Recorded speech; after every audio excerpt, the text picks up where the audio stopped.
Paz do Senhor. Sou o pastor Paulo, da Segunda Igreja Presbiteriana Renovada do Gama. Temos como pastor titular o pastor Carlos Eduardo. E nós estamos juntos para mais um momento de aprendizado da nossa EBD. Então, se esse vídeo, se esse estudo fizer sentido para a sua vida, ou se você considera que vai fazer sentido para a vida de alguém que você conhece, eu peço que você curta o nosso canal e que você compartilhe ele com outras pessoas. Vamos ler aqui o texto inicial em Isaías 61, versículo 3, que diz assim: O Espírito do Senhor Deus está sobre mim, porque o Senhor me ungiu para pregar as boas novas aos quebrantados.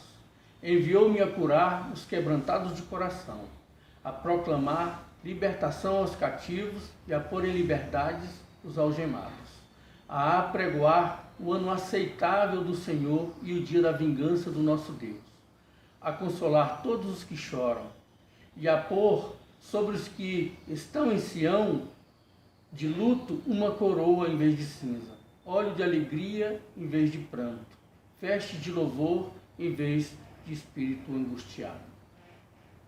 Nós vamos falar um pouquinho sobre como experimentar ou experimentando a alegria de Jesus. Antes, porém, vamos entrar em oração. Amado e bondoso Deus, nos rendemos diante de Ti mais uma vez, Senhor, para entregar as nossas vidas e para apresentar a vida do meu irmão que está me ouvindo neste momento. Te peço o Teu cuidado sobre a vida de cada um de nós, que o Senhor nos renove pelo poder da Tua palavra e que, se porventura houver alguém entristecido, abatido, angustiado, que a Tua palavra seja o refrigério e a cura da vida do meu irmão. Assim eu te peço, já crendo e agradecido, em nome de Jesus. Amém. Amados, temos aqui algumas perguntas a fazer. Jesus era um homem alegre? O fato de a Bíblia relatar que ele era um homem de dores significa dizer também que ele era um homem triste? Será que Jesus teve uma vida agradável por ser o Filho de Deus? Com certeza nós vamos ter essas respostas aqui, mas logo pelo texto que a gente já acabou de ler, a gente pode ter a convicção de que Jesus era de fato uma pessoa alegre. E que mesmo sendo uma pessoa que passou muitas dores, não quer dizer que ele vivia entristecido ou abatido. O que também não quer dizer que ele não tinha momentos de aflições. O que quer dizer também que ele não tinha uma vida agradável, mas ele também tinha uma vida tranquila. Então, como cada um de nós, Jesus teve na sua vida altos e baixos. Passou por lutas, por dificuldades, também teve momentos de alegria, e assim como teve momentos de aflição. E ao falar da alegria ou de experimentar a alegria como Jesus, nós devemos saber, primeiramente, o que quer dizer alegria, ainda que genericamente. Alegria é um estado de satisfação, contentamento, felicidade, um estado de júbilo. Isso é alegria. E nós temos algumas curiosidades a respeito de como Jesus era alegre. Em Hebreus, no capítulo 1, no versículo 9, diz assim: Deus te ungiu com óleo de alegria, como a nenhum dos teus companheiros. Ora, quem é alegre transmite o quê? Alegria. Quem é triste transmite tristeza. Então, quando você observa e vê a vida de Jesus, em todos os lugares que ele passava, na maioria das vezes ele levava alegria, contentamento. A não ser para os rebeldes que eram confrontados por Jesus, que causava todo aquele terror e toda aquela insatisfação na vida dos rebeldes, aqueles que eram oposição a Cristo. Mas na maioria das vezes, aqueles que estavam com o coração abertos, Jesus, ele trazia ensinamentos novos, ele trazia suas curas, trazia os milagres. Por onde ele passava, ele mudava, ele transformava a vida das pessoas. Ele pregava as boas novas. Daí o texto que nós lemos acerca de Jesus. Então a alegria permeava a vida de Cristo. E o reflexo da sua alegria era o amor de Deus, o amor de Cristo, que era baseado no primeiro mandamento que dizia amar, de um dos grandes mandamentos, né? Amar ao teu próximo como a ti mesmo. Então Jesus, ele tinha essa empatia, ele tinha essa capacidade de compreender o outro, e por isso ele transformava a vida dos outros. Olha o que Mateus 9, 26 diz, ou 9, versículo 36. Vendo ele, Jesus, as multidões, tinha grande compaixão delas, porque andavam cansadas e abatidas, como ovelhas que não têm pastor. E em Mateus, no capítulo 14, 14, diz, saindo Jesus, viu uma grande multidão, e possuído de grande compaixão para com ela, curou os seus enfermos. Então Jesus, onde ele passava, ele levava uma boa nova, ele levava algo novo, ele levava a transformação, e ele se compadecia das pessoas. Jesus era um homem de dores e tinha um temperamento melancólico? Essa é uma pergunta que se faz, né? Ao ver Jesus descrito, muitas vezes com um semblante descaído ou entristecido, as pessoas fazem esse julgamento de que Jesus poderia ter um temperamento melancólico. Mas antes da gente entender se Jesus tinha um temperamento melancólico ou não, a gente precisa saber também o que é temperamento, né? O que é esse temperamento que as pessoas tanto falam? Temperamento é um aspecto da personalidade. Essas são características de comportamento, de tendências emocionais e de humor de um indivíduo, por exemplo. Então ele abrange vários aspectos, né? Da afetividade, da ativação, da atenção da pessoa. Então tem pessoas que gostam mais de contato, né? Gostam mais de abraçar, gostam mais de demonstrar o seu carinho, né? Então tem essa afetividade. Tem outras pessoas que têm uma dinâmica diferente, né? Que são mais ativos, né? Outros são mais desligados, são mais calmos, bem tranquilos, né? Outros são mais extrovertidos e outros bem introvertidos. Então nós temos aqui uma série de temperamentos, né? E cada ser humano tem um temperamento diferente. E Hipócrates, né, que é o pai da medicina, ele dividiu aí em 4 principais, né, temperamentos, que é o temperamento sanguíneo, o colérico, o fleumático e o melancólico. Vamos falar um pouco sobre o sanguíneo à luz da Bíblia, que dar como exemplo um personagem. O sanguíneo geralmente tem uma característica assim de temperamento expansivo, ele é otimista, ele é impulsivo, é mais extrovertido, ele é muito mais espontâneo, também é bem comunicativo, né? E nós temos como exemplo aí o apóstolo Pedro. Ele tinha essas características assim, mais sanguíneo, né? Só que tem alguns pontos que precisavam ser melhorados, né? Nos indivíduos que têm como esse temperamento mais prevalente na vida deles, né? Que é a questão da impulsividade. Geralmente são mais explosivos, geralmente são mais exagerados, né? Assim como o apóstolo Pedro. Esse é o sanguíneo. Aquelas pessoas que têm um temperamento colérico, aqui só para esclarecer o ponto que a gente quer chegar. As pessoas que têm um temperamento colérico, e nós temos como exemplo aí o apóstolo Paulo, ele é mais explosivo, ele é mais firme, ele é muito mais determinado, ele é ambicioso, em determinados momentos ele é dominador. É uma característica de um líder, né? Tem muita energia, né? E ele tem uma capacidade assim de desenvolver muitas tarefas ao mesmo tempo, né? Então essa é uma característica de uma pessoa colérica.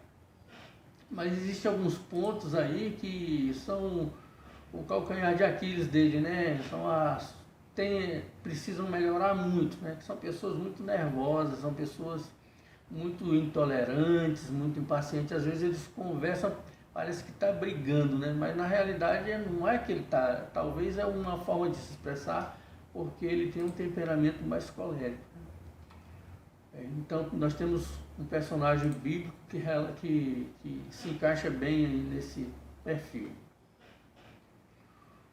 O outro temperamento é o fleumático, né? E nós temos um personagem que se encaixa bastante, que é Abraão, que é mais sonhador, uma das características, né? São pessoas calmas, são pessoas tranquilas, são pessoas racionais, pessoas que pensam bastante antes de dizer ou de fazer alguma coisa. São pessoas bem observadoras, bem disciplinadas. Imagine Abraão, né? Deus pede a Abraão para que levasse o seu filho para se sacrificar. E ele vai, tranquilo, não fala nada para ninguém. Chega, Isaac está perguntando o que é que nós vamos fazer. E ele, não, nós vamos fazer um sacrifício. E Isaac já estava cismado, né? Mas, poxa vida, mas está aqui a lenha, mas onde é que está o animal? E ele lá, né? Naquelas fleumático, calmo, tranquilo, racional, só pensando que, né? E tendo fé acima de tudo, né? Uma das características que ele precisa melhorar é porque a maioria deles, do fleumático, ele é excessivamente lento. Tem aquele espírito mais, zen, né? Então, precisa melhorar. O melancólico, nós temos um personagem que se encaixa bem, Elias, né? Ele é mais melancólico, né? Ele é mais introvertido, ele é mais sensível, ele é mais desconfiado, né? Então as características do melancólico é mais detalhista, né? É mais tímido, ele tem uma tendência de exercer uma profissão mais solitária, né? Mas ele também tem uma tendência, uma característica que não é muito boa, que é, às vezes ele é muito egoísta. E o melhor de tudo é que quando a gente vai estudar um pouco de psicologia, o psicólogo Daniel Goleman, ele fala, Daniel Goleman foi aquele que popularizou, né, o conceito de inteligência emocional. Ele reconhece que todo temperamento, o temperamento seja ele colérico, fleumático, melancólico, né, ou sanguíneo, ele pode ser trabalhado, ele pode ser, né, as pessoas têm como trabalhar isso, né, tendo inteligência emocional, né, dominar as suas emoções, né, reconhecer as emoções, canalizar e controlar, né, através da sua inteligência. É o que o apóstolo Paulo escreve lá em Gálatas, no capítulo 6, versículo 22, acerca do domínio próprio, né? Então, você tem domínio próprio, você sabe se controlar, você sabe reconhecer as suas emoções. Então nós estamos falando o que aqui? A respeito de temperamento, tentando responder se Jesus tinha um temperamento melancólico. Ora, na maioria alguns estudos dizem que sim, outros estudos dizem que não, mas o fato é que não importa se era o fato de ser, né, sanguíneo, colérico, fleumático, melancólico, isso não vai interferir na alegria da pessoa. Porque, por exemplo, o sanguíneo, ele pode ser alegre, explosivo, expansivo, extrovertido, mas não quer dizer que, por exemplo, o melancólico não sinta alegria. Só que ele vai expressar a sua alegria de uma forma diferente. Então, a alegria vem para todos, para qualquer um deles. Agora, como cada um vai se expressar, aí que fica o detalhe. Mas o fato é que nós aprendendo isso, nós tendo o conhecimento de cada um desse tipo de temperamento, independente disso, a gente pode ser alegre, qualquer um pode ser alegre, independente do temperamento que tenha, né? E quanto aos crentes? O crente muitas vezes fica pensando, não, aquele lá é mais triste, ou aquele lá é mais alegre, tudo. Será que o crente ele é movido simplesmente por essa explosão de otimismo, ou essa explosão, né, de alegria? Isso quer dizer alegria realmente, de fato? ou uma outra pessoa que seja um pouco mais tranquila, mais zen, né, por assim dizer, o que mais recatado, quer dizer que ela não sinta alegria? De jeito nenhum. Todos nós sentimos alegrias, embora nós a tendência é expressar cada um conforme o seu tipo de temperamento, né? E o crente experimenta a alegria sim, mas ele experimenta também momentos de dificuldade, momentos de aflição. E os crentes, eles não receberam nenhum anestésico divino contra, né, as aflições ou contra a tristeza. Já imaginou? Você já recebeu algum anestésico divino, né, contra todo tipo de tristeza? Que eu saiba, não. Olha só, em João o que diz?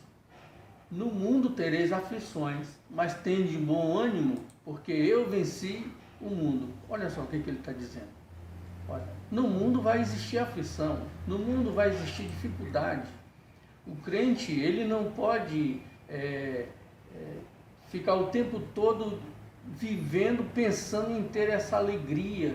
Ora, obviamente nós devemos buscar alegria, nós devemos buscar estar contentes.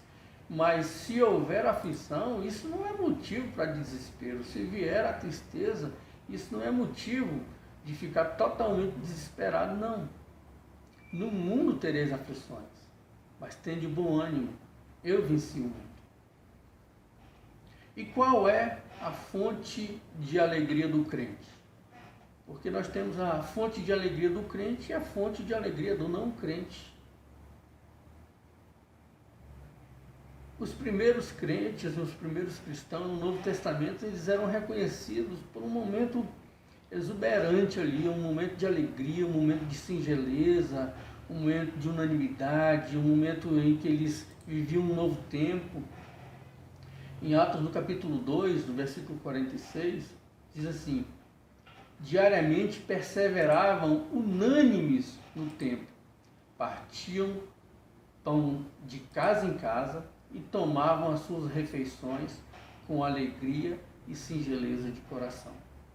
Veja, o que permeava a vida dos primeiros cristãos ali era esse momento festivo, né? Havia ali uma unidade, havia ali um momento todo especial, um momento em que eles se reuniam e havia realmente, né, aquela singeleza de coração, havia alegria, todo mundo, havia ali uma unidade, uma comunhão muito legal. E o apóstolo Paulo, por várias vezes, ele faz vários tipos de recomendação quando ele escreve em suas cartas, né, acerca da alegria, acerca dessa fonte de alegria na vida do crente. Veja o que ele diz lá em Filipenses, no capítulo 3, no versículo 1. Quanto ao mais, irmãos, alegrai-vos no Senhor. E em Filipenses, no capítulo 4, versículo 4, diz: alegrai-vos sempre no Senhor. Outra vez vos digo, alegrai-vos. E nós temos uma série de outros textos bíblicos que vão afirmar, né, e vão nos convidar, vão nos motivar a buscar essa alegria do Espírito Santo, a alegria de Deus. Em Salmos, no capítulo 16, versículo 11, diz: tu me farás ver os caminhos da vida, na tua presença a plenitude de alegria, na tua destra delícias perpetuamente. Veja que o texto aqui ele chama a atenção, né, para a plenitude da alegria que há em Deus. Em Romanos, no capítulo 14, versículo 17, diz: porque o reino de Deus não é comida nem bebida, mas justiça, paz e alegria do Espírito Santo. Veja que aqui já é uma das características do reino de Deus, essa alegria. Então, se você pensa fazer parte, julga fazer parte do reino de Deus, e essa alegria do Espírito Santo, ainda de fato não chegou na tua vida, ou ainda há uma insatisfação contínua, há uma busca incansável por uma satisfação, é porque de fato ainda não há um encontro genuíno, onde você encontrou essa alegria no Espírito Santo. Porque o reino de Deus não é comida nem bebida, mas justiça, paz e alegria no Espírito Santo. Não é comida nem bebida, por quê? Porque podem até, no primeiro momento, a comida e a bebida trazer um momento de satisfação, de alegria. Mas isso aqui é pouco relevante. É uma alegria passageira, é uma satisfação momentânea. Então, o reino de Deus, ele é comparado nesse sentido. A alegria no Espírito Santo. Ainda que falte comida, ainda que falte bebida, ainda que haja injustiça, mas a alegria no Espírito Santo, né, deve fazer parte da vida do crente. Portanto, perguntamos novamente, qual é a fonte da alegria do crente? Não depende do que tem. A alegria não depende do que tem. Às vezes a gente fica pensando, não, eu tenho carros, casa, e às vezes a gente se engana, achando que a felicidade está em ter. Mas não, a felicidade está em ser. A questão não é só o que eu tenho, mas é o que eu sou, o que de fato eu posso ser. Pessoas buscam conhecimento, né? Não é errado buscar conhecimento, pelo contrário, é muito bom e é até recomendável. E é muito bom para o conhecimento bíblico e para o conhecimento secular. Mas as pessoas vão atrás dos seus estudos, atrás de graduação, de especializações, vão atrás dos seus mestrados, doutorados. E realmente isso traz um contentamento, isso traz ali, essa busca de conhecimento, traz aí uma realização pessoal, que é uma alegria. É um momento bom, não é verdade. Mas a questão é que essa alegria, ela não é permanente. Perceba que quando alguém reserva a sua alegria justamente nos seus estudos, é correr atrás do nada, porque sempre existe mais a aprender.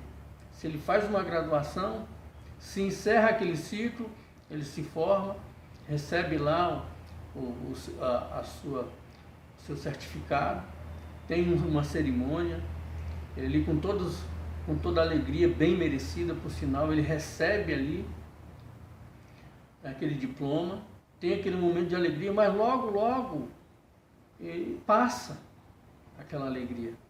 E ele já tenta, e já quer suprir com uma outra ocupação.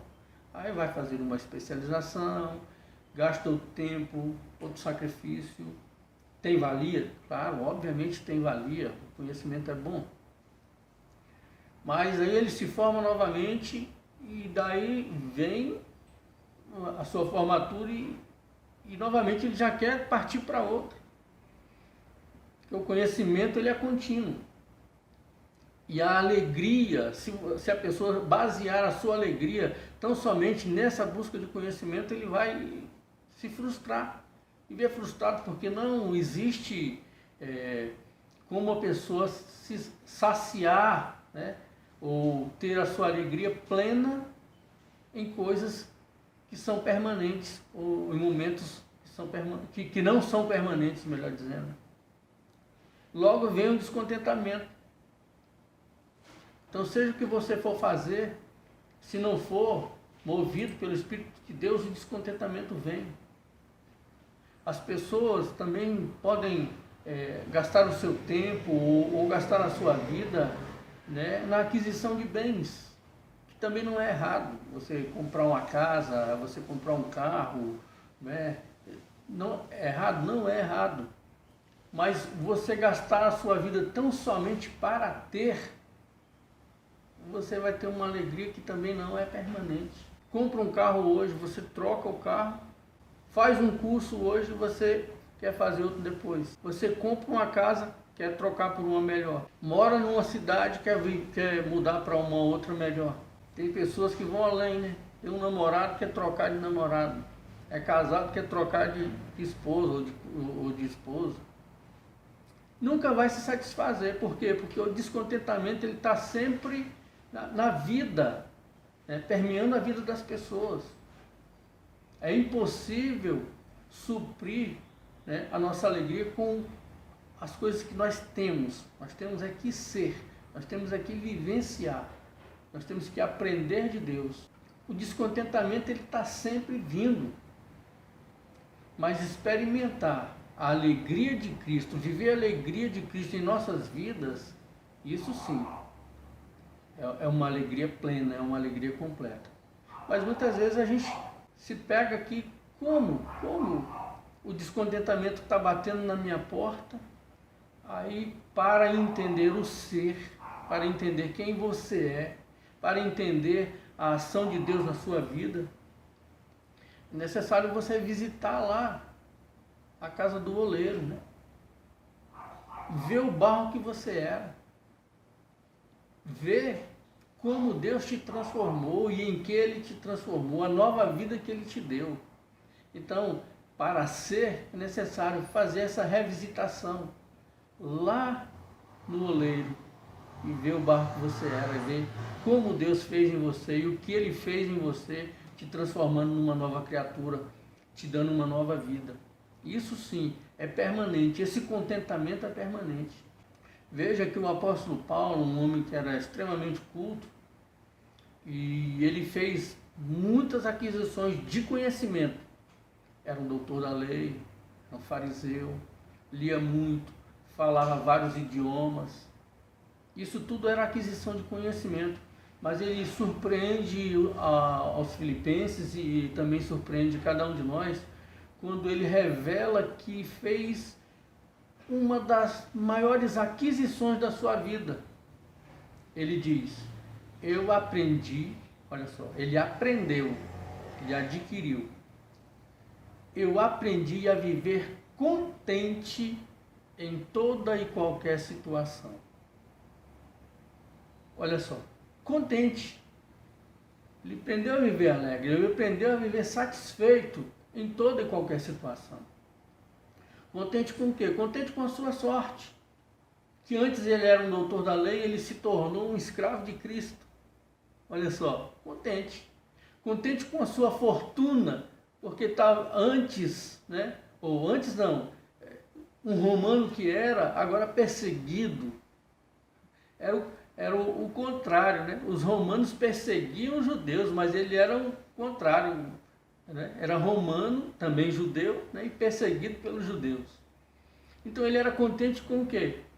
A aquisição grandiosa que ele fez. Aprendeu a viver contente em toda e qualquer situação. Contente com sua sorte, contente com sua fortuna, contente aí com todos os recursos que possuía e com os recursos também que não possuía, né? Porque viver contente é saber justamente isso, né?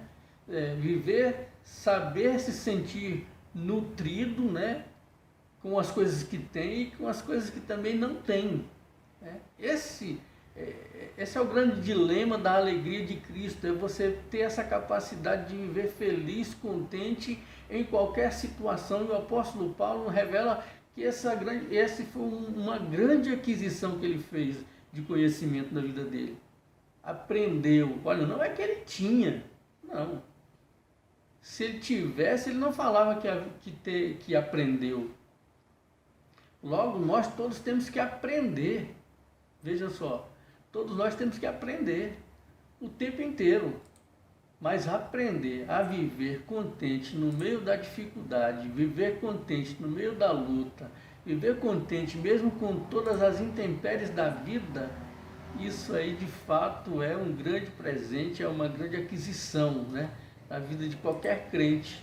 Mas esse contentamento aí, às vezes a pessoa pode falar assim, não, mas esse contentamento, aprendeu a viver sem recursos, está contente em viver sem nada, está contente não quer dizer que ele está vivendo uma vida estagnada, né? Pelo contrário, o apóstolo Paulo disse que ele vivia em novidade de vida, né? E esse contentamento permite a cada um de nós viver em novidade de vida.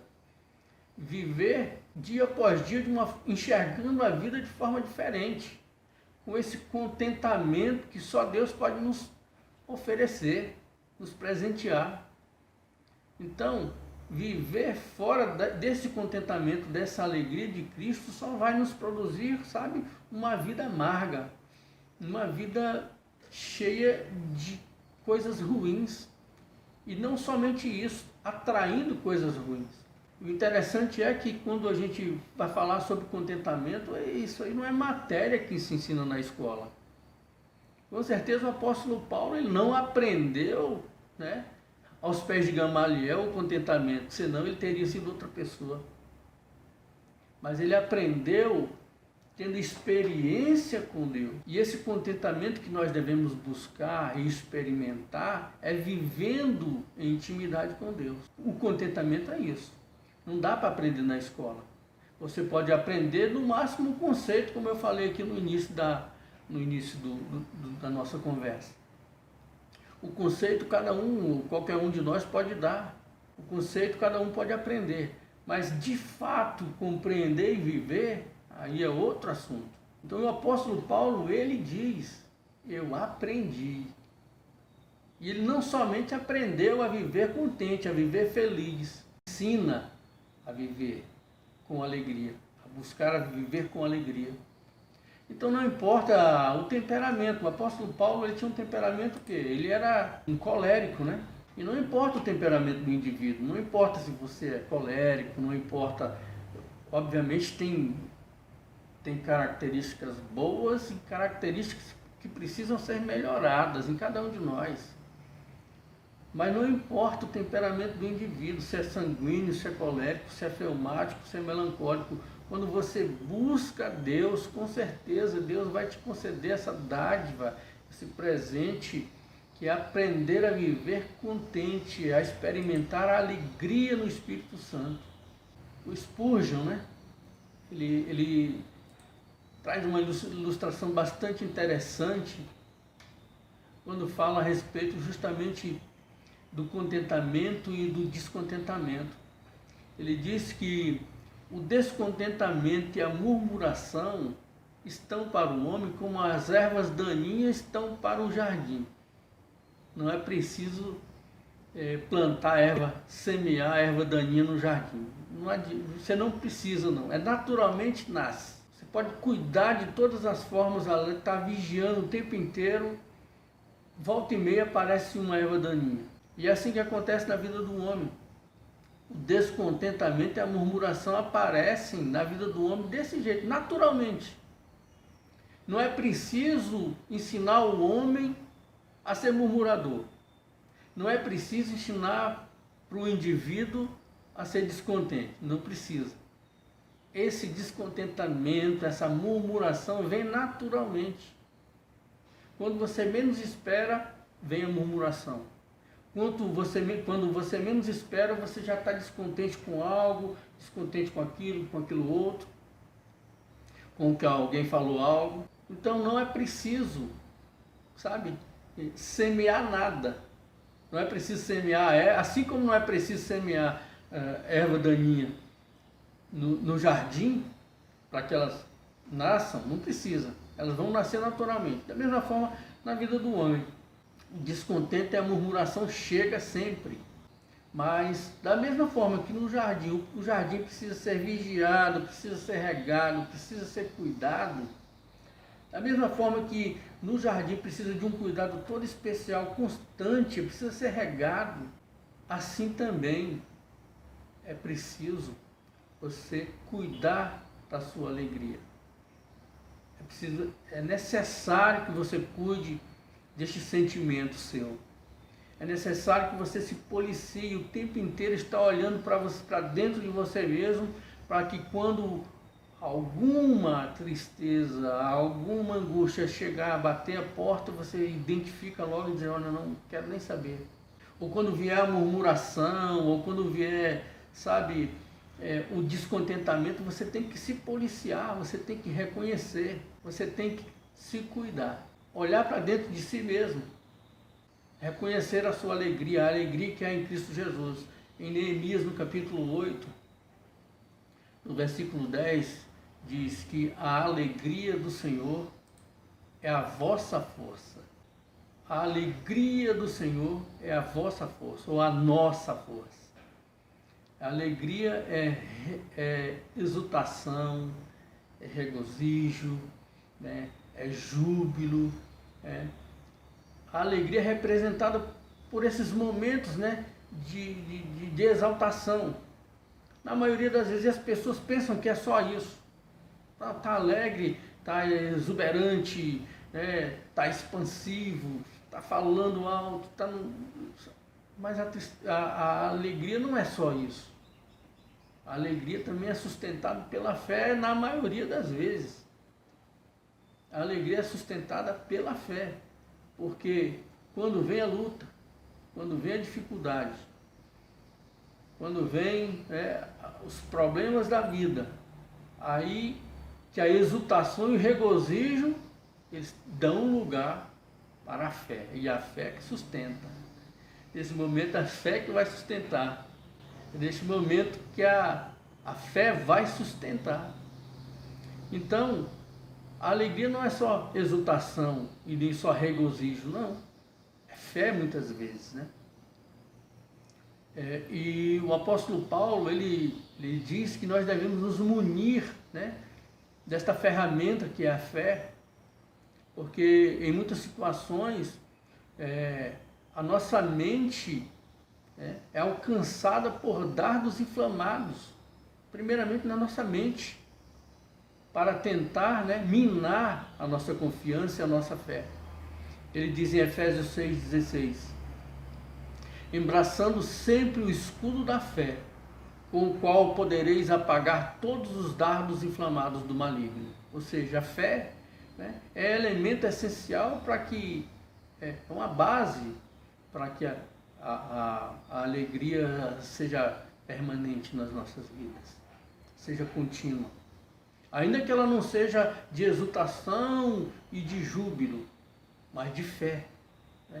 Então, quando às vezes a gente pensa que ouvir alguém que não está naquela demonstração de alegria, mas ele está se valendo de uma outra ferramenta para sustentar a sua alegria, que é a fé. Amém, irmãos? De modo que eu pergunto para você, qual é a fonte da sua alegria? Qual é a fonte da sua satisfação? Ou qual é a fonte da sua confiança, ou do seu contentamento? Onde está? É em que você coloca? Se de repente bate a tua porta aí a tristeza, se de repente bate a tua porta pensamentos negativos, se de repente, assim, sem causa alguma, sem nenhuma interferência, de repente aparece essa tristeza, ela chega batendo na tua porta, está roubando a tua energia, está roubando a tua alegria, está te deixando totalmente desanimado.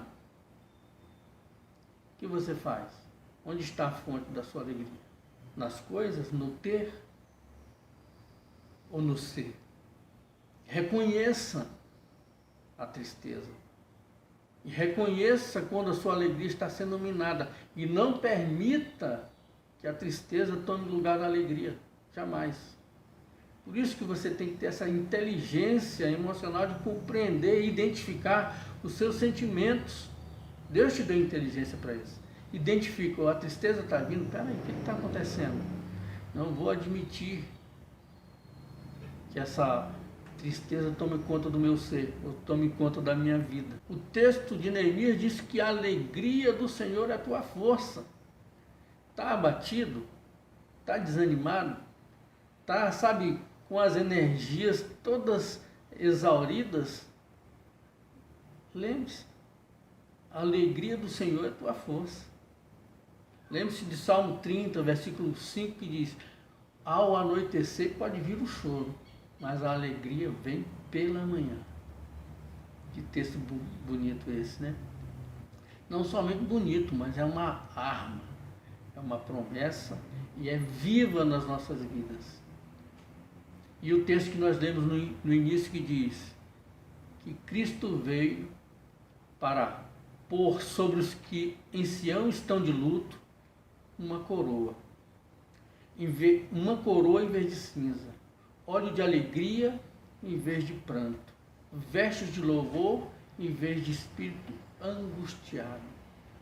Olha, se Cristo, Ele é a nossa alegria e Ele vai nos oferecer o que Ele tem de melhor, a sua missão, a sua boa nova, é justamente essa: tirar de nós toda a tristeza, tirar toda a angústia, poder nos fortalecer nos momentos difíceis.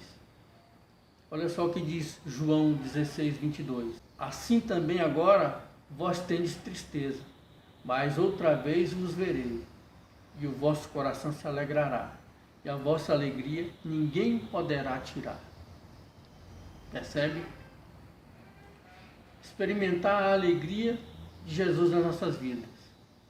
Não permita que a tristeza te derrube, não permita que a angústia, a dificuldade tome conta da sua vida, né? Tenha espaço na sua vida. Mas antes você se revista da promessa de Deus na sua vida. Se revista da palavra de Deus, proclamando sempre na sua vida essa alegria do Senhor, que é a tua força. Amém?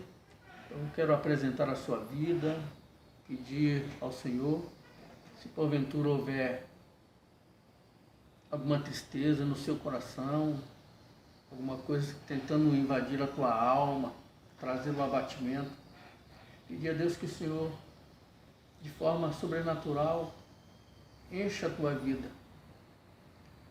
Não de coisas, nem de ações, mas que você possa ser transformado, que você possa revisitar o oleiro, e que ele possa novamente formatar a tua vida, dando uma nova vida, uma vida de saúde, uma vida equilibrada, uma vida na presença de Deus.